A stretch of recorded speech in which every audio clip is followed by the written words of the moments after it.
as he may have explained, this is the second time, but this time successfully, that I'm giving this seminar. I was supposed to do it in June, but unfortunately I had a tear in my retina on the day of the seminar, and it wasn't possible. But my eyesight's recovered, and it's lovely to have this invitation. I blame Hervé for the title. He gave it to me. I made a few changes, but actually I thought it was a very interesting topic to explore. And I want to do this in 4 different ways. So in terms of what I'm going to describe as the pillars of river sediment science, I'm going to talk about the issues related from sediment-associated contamination. All of these areas, particularly in terms of paleohydrology and contamination, I've been doing research on for more than 40 years, and all of them have a sediment base. So looking at contamination, on the understanding that around 90% of our contaminant loads are sediment associated or sediment related in some forms. Then I'm going to talk about the role that sediment systems have in terms of creating habitats and recreating habitats. And I'm going to focus on the dark side of ecohydrology, mainly to do with water-related diseases. Then I'm going to consider the role of paleohydrology, of using Fluvial sedimentary archives. And I think this is ever more pressing, certainly in terms of the recent floods that we've seen, not just in Europe, but actually worldwide. And on the last few slides, I'm going to suggest a series of priorities, certainly in terms of my research team, in terms of addressing and adapting to the climate and planetary crises. Okay, let's start at the beginning. I will keep to time, and we should get this through in about 35 minutes or so. Some of the British audience may remember the gentleman on the right-hand side, John Prescott, infamous a punch-up he had with the press, one of Tony Blair's henchmen. But actually, he was the Ministry of the Environment for many years, and following very large floods in the autumn of 2000, he was one of the first, certainly politicians UK, that suggested that increased flooding was a wake-up call in terms of climate change. Myself and Des Watling, some of you probably know of, we had a joint research project funded by NERC, looking at the impacts of the Millennium Flood, as it was described. In very simple terms, geomorphologically, nothing happened. And this was very frustrating in terms of us, and we were rather concerned that the funders would be rather concerned that in terms of these extraordinarily large flood events, that geomorphologically, the river system we were looking at, both the Yorkshire Ouse and the Severn, geomorphologically had changed very little. And in really an act of desperation, we looked at the flood sediments associated with that event. And this is, whether you can see my pointer. This is Hervé's nodding, which is really useful. I'm going to use you as a litmus test to make sure that folks can see things, Hervé. This is Dr. Sean Longfield, who's actually now in charge of flood science for the Environment Agency. He was one of my postdocs at Leeds. And what we did was that we sampled flood sediments down the Yorkshire Ouse, and the blue circles are overbank deposits, similar to what Sean is standing next to. And we were interested in terms of looking at the provenance of the material, of where it came from. And what came to us as a very significant surprise is that we looked at the contaminant metal concentrations, and these are concentrations of lead. This is shown on a log scale. 10,000 ppm lead is 1% by weight lead. Over the last 20, 30 years, I've done a lot of work with mining companies, and actually that is close to being economically usable in terms of many ore bodies. So 10,000 ppm, 1% weight by lead. And what we found in those flood sediments is extraordinarily high concentrations. This was at the time the government's guideline set at around about 1,000 ppm. That guideline was in terms of developing brownfield sites. And you can see that virtually all of those sediments significantly exceeded those guidelines. This happened in 2000. It was reported to the environmental authorities at the time. A long story, but basically it was ignored. It was swept under the carpet. And it became an inconvenient truth that we knew there was a problem, but the environmental authorities ignored it. If we can then go forward more than 10 years, we had similarly impactful floods, this time in mid-Wales. And although I'm very proud to be a research professor at University of Lincoln, during lockdown and even now, I'm actually talking to you, wherever you are in the world, just from here. The map below, our Welsh home is close to Aberystwyth. Aberystwyth means mouth of the windy river, and our small holding is just located at this point here. We had exceptionally large floods in the autumn of June of 2012. And one of the areas which were affected was the College Farm, a very famous farm, very famous for breeding Welsh black cattle. These are the floods. These are some of the concentrations, both in surface and subsurface sediments, up to 7,000 ppm. And in terms of the flood sediments, in some of the Welsh rivers, concentrations of over 30,000 parts per million lead, 3% by weight lead. The floods occurred in June, and I spent a lot of time these days on UK TV. I was on the TV again, saying that there was likely going to be a significant environmental legacy because of contamination. I was actually contacted at the time by the Welsh Minister of Environment, who was very concerned about me doing some scaremongering, and nothing happened. But then in October, the director of farms at Aberystwyth contacted me and said, Mark, and I won't say exactly the phrase he used because there were several expletives, Anglo-Saxon expletives within it. And he said, you were right. 12 of our Welsh black cattle are dead. And I said, why is that? He said, well, we fed them on silage.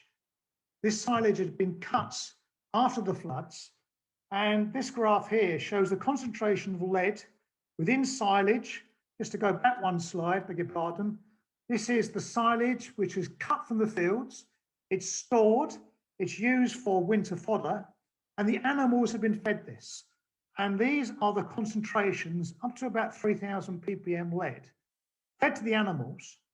But perhaps most importantly, shown at the bottom are the blood lead concentrations of animals which were poisoned. The lower line is the minimum concentration in terms of using European Union guidelines. The concentrations shown here are the actual levels, and then the highest concentrations, which are 3 orders of magnitude, those above acceptable levels, are those found in some of the cattle that died. So what I've done here is shown in a very parochial way the legacy that contamination resulted from mining activity which happened more than 200 years ago. And this legacy still continues at the present day. I'm going to come back to this because I think in terms of one of the major global problems, particularly we're now facing with a massive expansion in terms of the mining industry, in terms of global electronics, in terms of global development, there's an unseen problem that we need to become more aware of. And climate change, as a consequence of increasing the remobilisation of contamination, is a major problem. So I'll start with something very parochial. What I'm going to do now is build out, and something which has started more than 40 years ago with my mentor and colleague John Lewin, working in the 1970s, has become something I think of more global significance. So in terms of river sediment science, the first thing that I've touched on is the role of sediment-associated contaminants. And it is a critical role, and legacy contamination, I think, is a major problem that we will have to confront, not just associated with contaminant metals, but with some other contaminants, which I will come back to. The second area to touch on is the role that sediment bodies, sediment systems have in terms of the creation of habitats. As some of you will know, I'm not an eco-hydrology expert in any shape or form.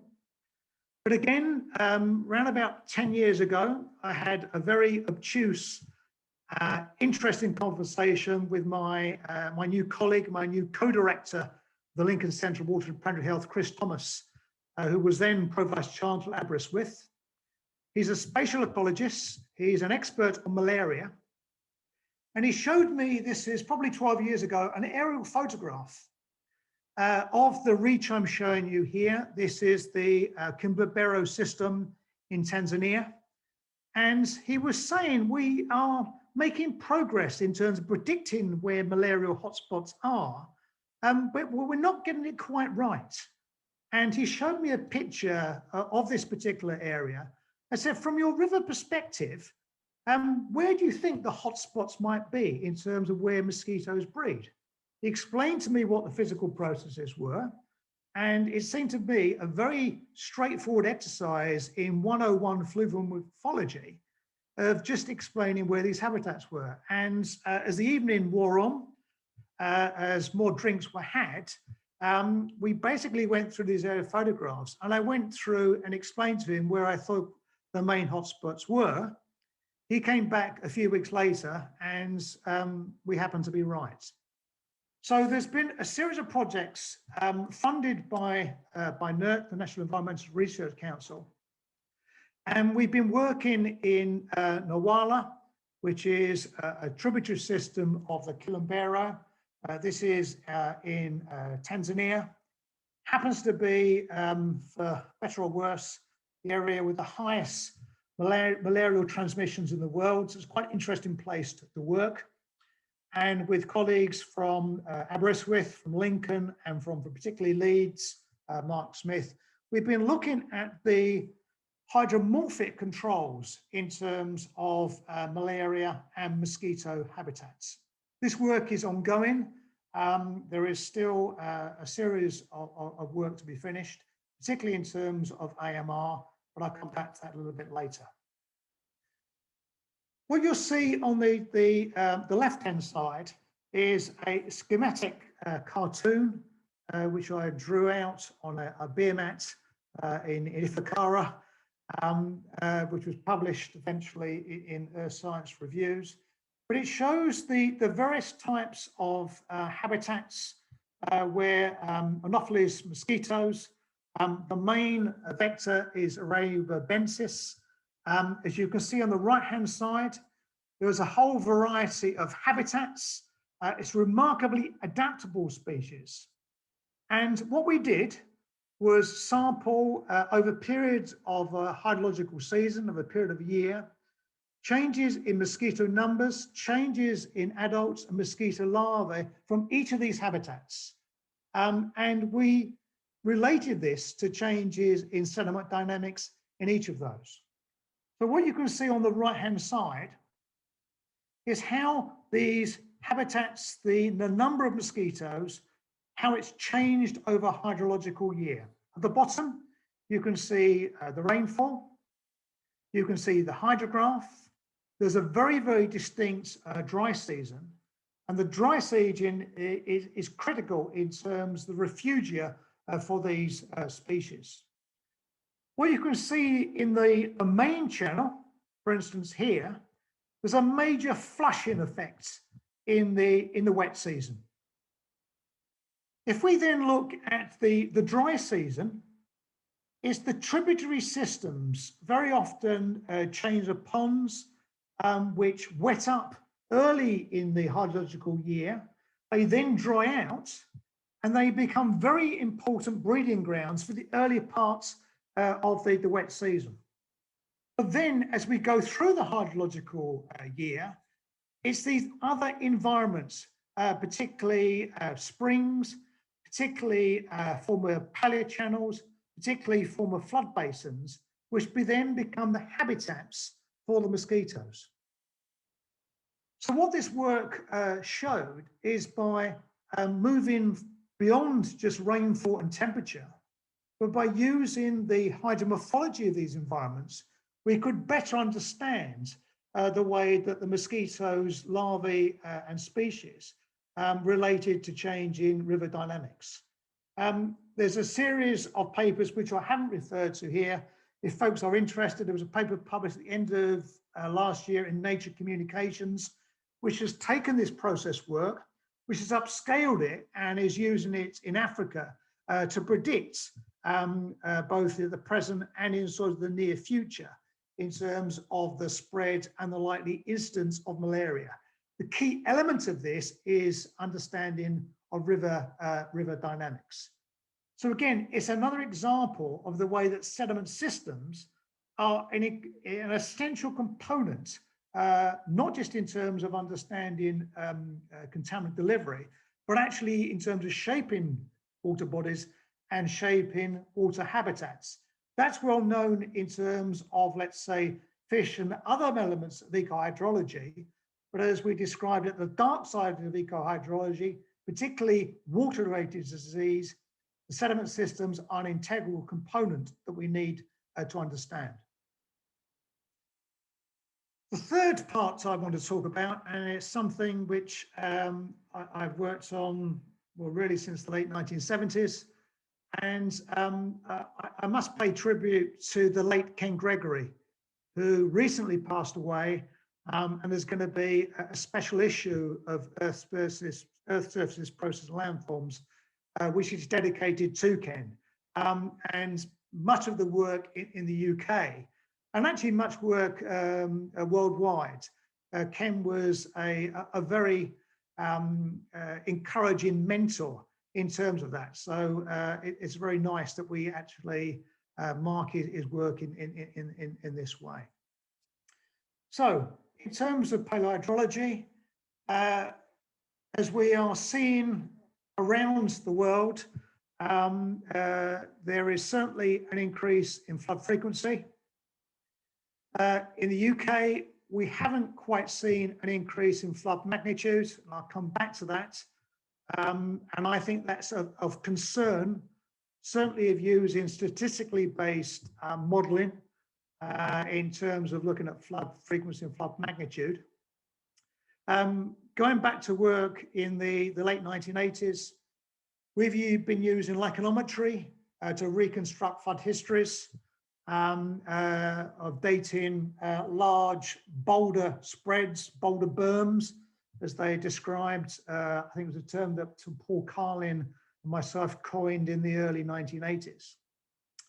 And what we've been doing is reconstructing in these upland environments, which are generally ungauged. And actually this methodology has been used in many other parts of the world based on pioneering PhD work done by colleagues both in Leeds, Newcastle, and then more recently in Aberystwyth. I'm not going to talk about this in any detail, but what it shows, and again, this is published, Willem Toenen, one of my very able, just got a tenure position at Amsterdam University, Willem Toenen, the Free University, published in geology. What we pointed to is there's a strong relationship between the incidence of major floods in many UK upland environments and the phase of the North Atlantic Oscillation.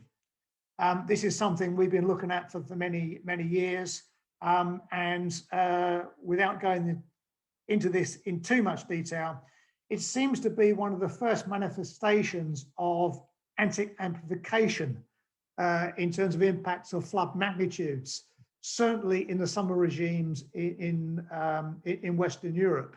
And as we saw in the Rhineland floods, that's probably, I would say probably, certainly part of this tendency.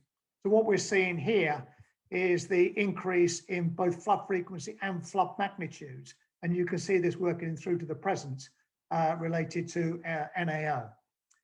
But the point I want to make, and again, recently published, Sean Longfield, who I showed you a picture in the early slides in the 1990s, published in recently into the Journal of Flood Management. The point I want to make here is that we can use these flood records not only to extend by centuries, in some cases by millennia, but also to check whether some of the statistical and some of the gauge-based records that we are using are fit for purpose. This is not a criticism in terms of our engineers and our hydrological colleagues. This is an observation in terms of what we're seeing in terms of current flooding is now becoming beyond the envelope of those gauge records. And this is just one example. This is the flood magnitude for a very, very small catchment. Leonel asked me how this is pronounced. This is the Nant Cymdu. Those of you who are Welsh speakers will realise that I probably mullered the pronunciation of that. But what it shows, and this is work of Simon Folds, this is the updated flood assessments work from the Environment Agency in the UK. This is their estimates of the 1% probability floods and the envelope figures for a catchment such as this. Based on our own work and based on work that we've done over hundreds of catchments in the UK, this is just one example. What we know in terms of historical flooding going back more than 300 years, the reality is that the actual measured flood, 1% probability flood in that system, is somewhere in the order of probably 100 to 200% larger. So when our Dutch and German colleagues and other colleagues, which are talking to some of my New Zealand friends, are seeing flood records that are going beyond the envelope, this should not come as a surprise. And I think it's absolutely essential that we use the paleohydrological record, not just as a useful adjunct, but I think we're going to have to use it in terms of guiding flood risks in a far more routine way. And I would just underscore that. 2019, and I know there are many other examples around the world, we had very close to a flood failure, sorry, a dam failure in Sheffield. One of my colleagues worked on this. There were 1,500 residents downstream. It was very close to failure. When we looked at the engineering assumptions to this, again, it was based on gauge records. The estimated 1% probability was undoubtedly wrong. And again, at this particular site, it was underestimated by, we think, somewhere between 20 to 60%. So there is a real problem that we have in terms of preparing for climate change as it's happening. And then just finally to underscore this, some of you, again, you might know, I work not for, but with the Office of Nuclear Regulation. And this becomes ever more important when we are asked, as we are, to look at the 1 or 0.001%, the 1 in 10,000 year flood. Clearly, we cannot extrapolate from gauge records, and we mustn't. And it becomes ever more important to address such issues. But I can talk about that in discussion if we've got time. In the next 5 or so minutes, so there is time for folks to ask me a question. I just want to flag up, and it's blatant self-publicity because it's work that we're doing within our research group, but I do think it actually touches on some global issues. It comes back to where I sort of started. It comes back to this sediment legacy contamination issue. I'm just focusing at the moment in terms of contaminant metals. We're working on emerging contaminants, plastics, as you'll see as I end on AMR. So this is a wider problem. I just want to flag up in terms of mining. In the last 2 or 3 years, we've been compiling a global database. More than 180,000 past and present mines, shortly to be, as it is, resubmitted to nature. Referees quite liked it the first time. It would be better the second time, just in case any of those are watching or listening. And it includes both present and past mines, and equally it includes tailings storage facilities and tailings dam failures. And as things currently stand, it is the most comprehensive database of its kind in the world. What we've been doing is, and this is work with Mo Muhad, Professor Chris Thomas, Karen Hudson-Edwards at Exeter, many others who I won't mention by name. This is a global effort.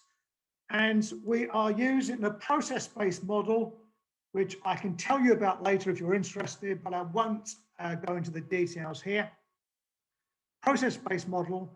And for the first time, we have globally estimated areas which are affected by historical and present day mining contamination.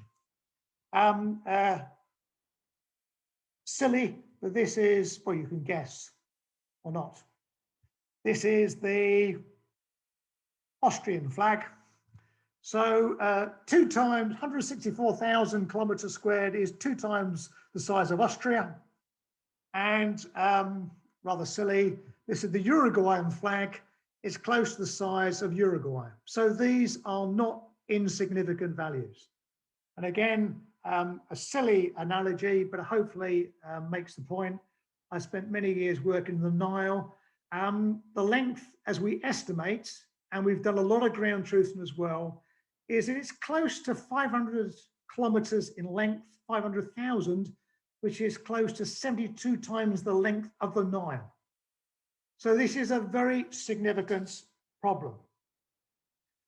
To put some risk numbers on that, and I think this is important, we compared this to the number of people we estimate being infected by tailings dam failures. And we've done some of this work ourselves. And it's around about 300,000 people, which is not an insignificant number. But the punchline is when we look at those that live on historically metal mine affected floodplains, those we look at systems which are present day mining affected, we're dealing with close to 21 million people. So this is 3 orders of magnitude larger than those which are affected by tailings dam failures. So although the global headlines, quite correctly in some instances, are taken by the effects of tailings dam failures, it's the legacy and the present day problems associated with metal mining, which we consider have a greater threat. And we've done a lot of analysis on this, which I can't go into in terms of impacts on cattle, sheep, livestock, and so on. And it's got some quite eye-watering figures, irrigated land, and so on. So it's something that hopefully you'll hear of more when it's published, hopefully by the end of this year or early next. The second area very quickly that we're working on is, as most of you know, there's been a revolution in environmental DNA, particularly genomics. And we're using this to look not so much in terms of manufactured antimicrobial resistance, which is important in terms of use of antimicrobial drugs. But the evolution of AMR, particularly in metal contaminated environments. Again, I'm not going to go into the details. We are waiting. We are using a genomics facility in Finland. There is some fascinating stuff that is emerging. There's some of our metal polluted environments. We're just focusing in parts of northeast England, the Tyne, parts of Wales. May have been environments where there could have been a 200-year field experiment going on in terms of natural AMR development, which may be a good or a bad thing. The bad thing that we are seeing is things such as penicillamine, which is considered the antibiotic of last use, is identified in all our river systems. Some of these are very remote agricultural areas in mid-Wales. Actually, the river system just the end of my garden, which I can point to, but I won't. And also some of the newly mutated emergent anti-resistance genes, such as coleistin, we found as well. But again, this is stuff we are just working on, and I can talk about it. Last and probably least, I'll go to the next slide. My brother-in-law is a well-known, my wife is a well-known artist. My brother-in-law is a well-known architect, and his firm is Weston Williamson, which he set up in the early 90s.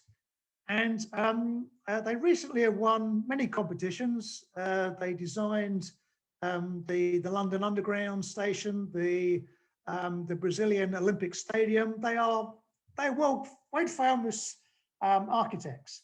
And this is their vision of London in 2040s, 2050s. And I was asked just before lockdown to give a lecture to them.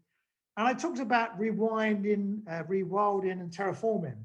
And they showed me this image, which won a prize at the Soil Biennial.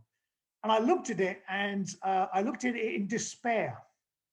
And the way I see it in terms of rewilding maybe in London, I was brought up in Peckham, which is just over here.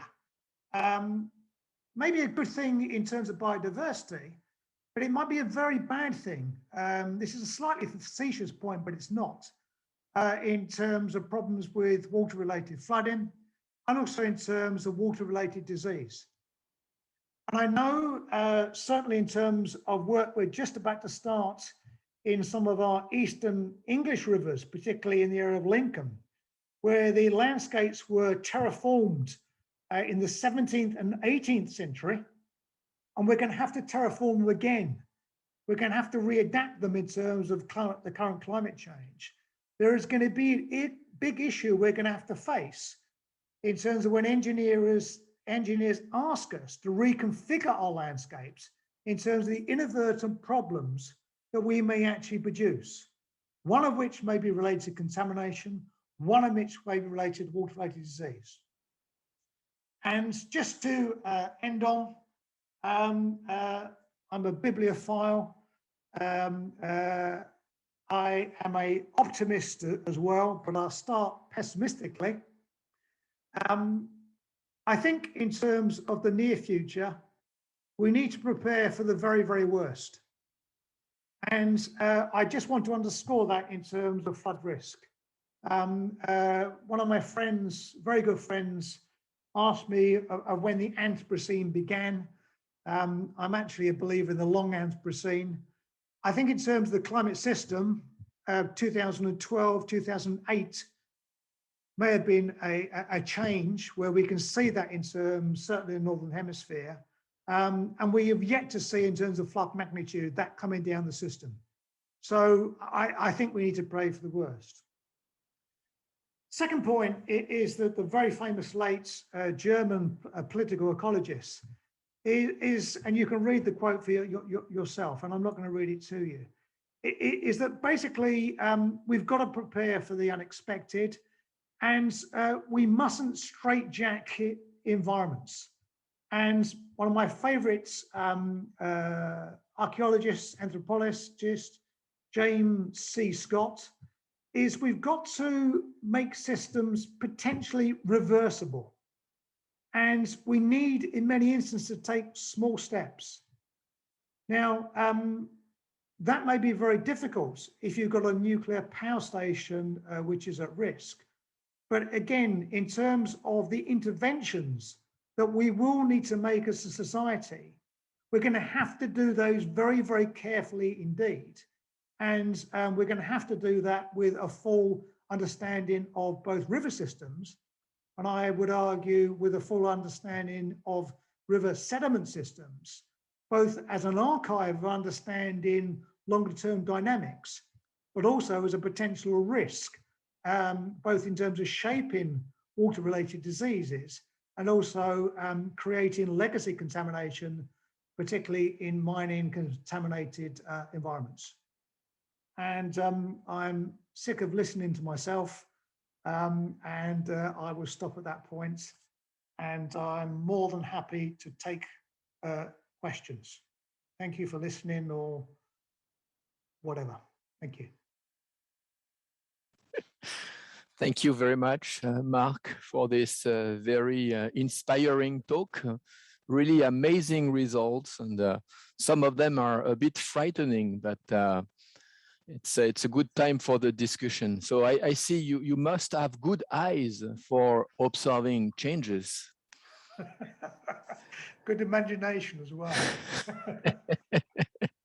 Okay, so it's time to questions. If any of you have some, I'm happy to share with Mark. So Mark is also looking at the chat. If there are some in French or in English, we accept both options. Okay, I need to look at the chat. Oh, so I need to. I have an eye on it. Don't worry. Right. Okay. Let's go. So you did very well with my suggested title. It did, and it got me thinking in an interesting way. It's always useful to get, in a nice way, an outsider's perspective. So yeah, it's an interesting world we live in, and there are some major challenges that we need to be brave to actually inform. It's not going to be easy, but I think we've got the tools to do it. It's use them in the right way. But I'll shut up and see if anyone's got any questions. Perhaps I may ask the first one. Some, yes, are coming. But in your center or in your research, Mark, do you work with practitioners? What kind of co-construction research you can do? Yeah, very, very much so. The Lincoln Centre of Water and Planetary Health was set up when I moved from Aberystwyth to Lincoln in 2016. But we had a step change with the appointment of Chris Thomas, who's my co-director, who is a spatial ecologist. We also have got strong links to practitioners, particularly related to malaria issues, but also associated with mining and flood risk. And this is both with folks in the UK, but very often overseas, particularly related with the mining industry. Its emphasis is a sort of process understanding to inform the climate crisis and planetary health. And I was a late adopter of planetary health. I'll be a bit careful. It seems to have been taken over by the medics and the biologists, and I'm trying to bring it back a little bit to perhaps the geographers and the Earth system scientists and the geoscientists, where a lot of it originally started.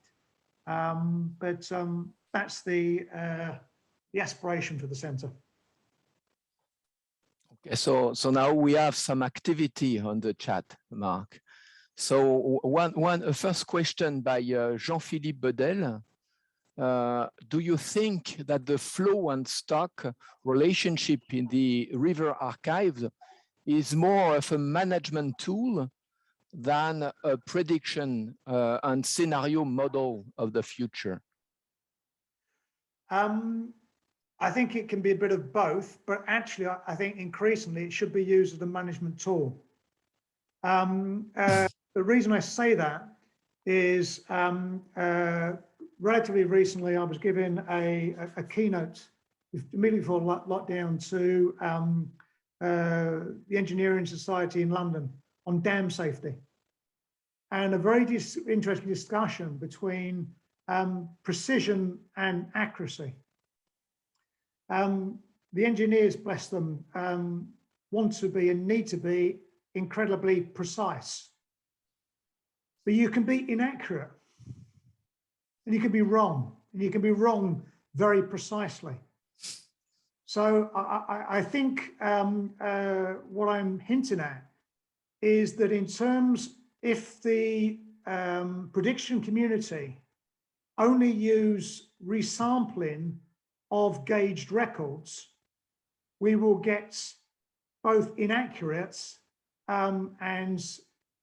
but maybe precise predictions, which will be wrong, and people will lose their lives. So I think increasingly we have to use all of these records, and obviously there are historical records. There's a lot of stuff, but it has to be integrated and it has to be used in a place-based way. So I think the short answer is both, but I think we need to be brave enough to use methods which may not be as precise, but they may give you accurate predictions and information which could be used in terms of livelihoods and safety. Thank you, Mark. Another question from Davide Vignati about Siberian Russia and the global mining assessment you did. Is there a lack of data or an absence of concerns in this area? Certainly not an absence of concerns. No, if I had more time, we are inevitably, everyone is constrained by data. We've actually gone out and collected our own data, but there are, in terms of Russia, in terms of China, parts of India, parts of Indonesia, where there are no public and publicly available records. So no, there isn't a lack of a problem, there is lack of data. So what I should flag up is, in terms of the figures that I gave, they are very much a conservative estimate of the scale of the problem. So although those figures might have seemed eye-watering in terms of the number of people at risk, certainly they are an underestimate of the problem that we are dealing with. And this is something that we are addressing, particularly using remote sensing. That's okay of looking at tailings dam facilities, but in terms of legacy problems, that is more problematic. But that's a very good point from David, and it's an important point to actually note in terms of using these publicly or academically or grey literature-based data sets. We're limited by what's there and what, most importantly, is published. Thank you, Mark. Another questions about the sediment, the origin of the sediment pollution, of the pollution of the contaminants. Are you able to discriminate the origin of these contaminants? Yes, I mean, again, others and ourselves, you can use lead isotopes to discriminate between different ore bodies within catchments or between atmospheric and mining related. In the case of the studies that I showed you in terms of mid Wales and northeast England, those are associated with historic metal mining, and there are very, very good mining records. So this is associated primarily with mining in the 18th and early 19th century. The main source at present are not the mines themselves. The main source at present is actually floodplain sediments, which were contaminated during the period of mining.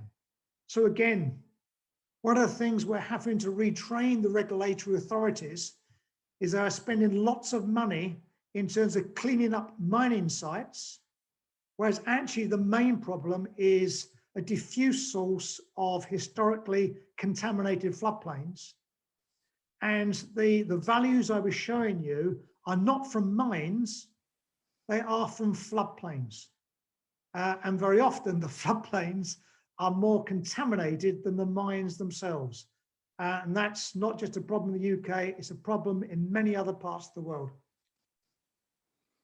Thank you, Mark. You have a lot of questions about contamination. One more. Can you, from Henri Gimnez, can you differentiate the effects of naturally occurring pollutants from anthropogenic ones? In simple terms, where you've got severe pollution, contamination, an animal or plant dies or doesn't grow.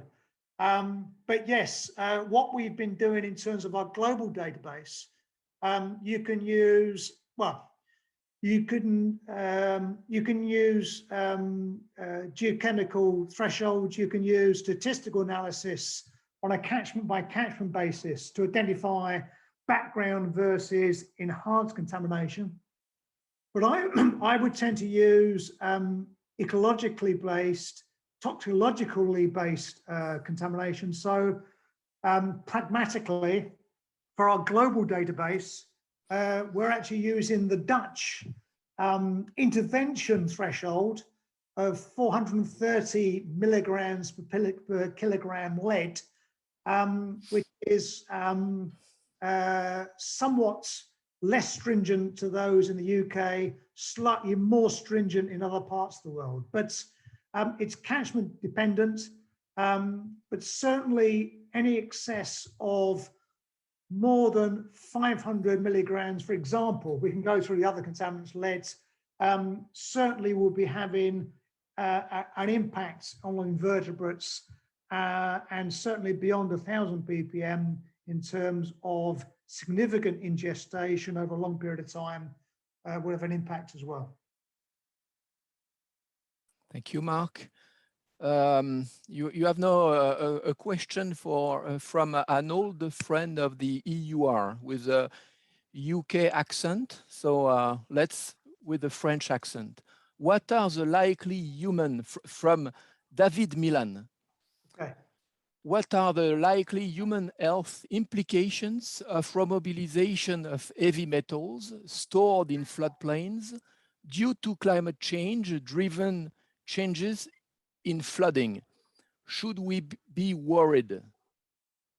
I think we should be very worried. And that's why I was very careful starting with a very local study in a small catchment in mid Wales. And it showed that one flood, legacy contamination, killed animals. These were large animals, and they died. I know from other parts of the world that contaminants are getting into the food chain. I think we need better management of these systems to protect these contaminants getting into the food chain. Generally speaking, the contaminants are diluted. Ironically, there's a big push in many parts of the world to eat organically. And mid Wales happens to be a very beautiful, very unpolluted part of the world. But you certainly don't want to eat cattle grazed on polluted floodplains. And I know this is a problem in many other parts of the world, but it's something which is not understood. It's something which is forgotten about. And as I say, hopefully in terms of our global database, I think it's something which folks are aware of, but I think because of increasing flood frequency, mobilizing these contaminants, it's a co-problem with increased flooding that we will have to address. And it's something that's going to become more of an issue than less of an issue. And I know in many parts of Western UK, and actually many parts of Southwest Spain, for example, it's already a problem, and it's already something we've got to deal with. Thank you, Mark. A question from Brice Mourier about the legacy sediment. Is it a concept or a notion? It is used in your UK studies? Yeah, I don't. It was Alan James, who I remember, I think came up with this legacy, but we've been working on contaminated sediments for 45 years. So I would call it anthropogenic alluvium. It's just polluted sediments. And yes, contaminated floodplain sediments and legacy sediments, loosely, you can use the term interchangeably.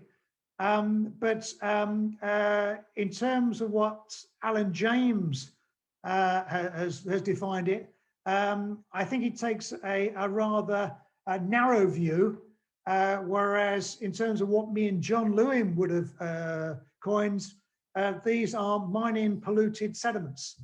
And that whole concept was developed in the late 70s and early 80s, way before this notion of legacy sediments, which was coined in the late 90s or mid 90s, came along. But yes, it's one aspect of legacy sediments.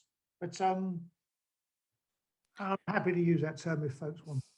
Perhaps, Mark, a very last question. Yeah, you showed a lot of polluted rivers. Do we have some cases where we can be happy in terms of improvement at the global scale or in the UK? Ironically, in terms of water quality, in terms of not all but many parts of the world, water quality is improving. Certainly in terms of contaminant metals. There are other issues which AMR and other emerging contaminants, plastics are rather different. However, because many of these contaminant sediments are long-lived, they only improve, inverted commas, by dilution. So yes, increased flood frequency and remobilisation is diluting, but that rate of dilution is very slow indeed. And you're dealing with timescales probably occurring over several centuries, perhaps even longer. So in terms of these mining polluted environments, it's an issue that we're going to have to deal with for the foreseeable future. So the key take-home message is that the major areas of contamination we have mapped are generally between 15 and 100 kilometers downstream from the main mining areas. The good news is that many of the large river systems of the world, I'm working on the Ganga at the moment, are polluted from other perspectives, but are not polluted by metal contaminants. So there's a good news story in terms of big rivers which are not metal polluted, which have a dilution issue, which is great. But we have rivers around the world close to the mining areas, which are very heavily polluted. And in particular, Western Europe, New Zealand, Japan, Korea, Chile, for example, parts of the Southwest US, have got major issues that we're going to have to face with over the next 50 to 100 years. So good news and bad news. Thank you. Thank you very, very much, Mark, for this passionate answers. It's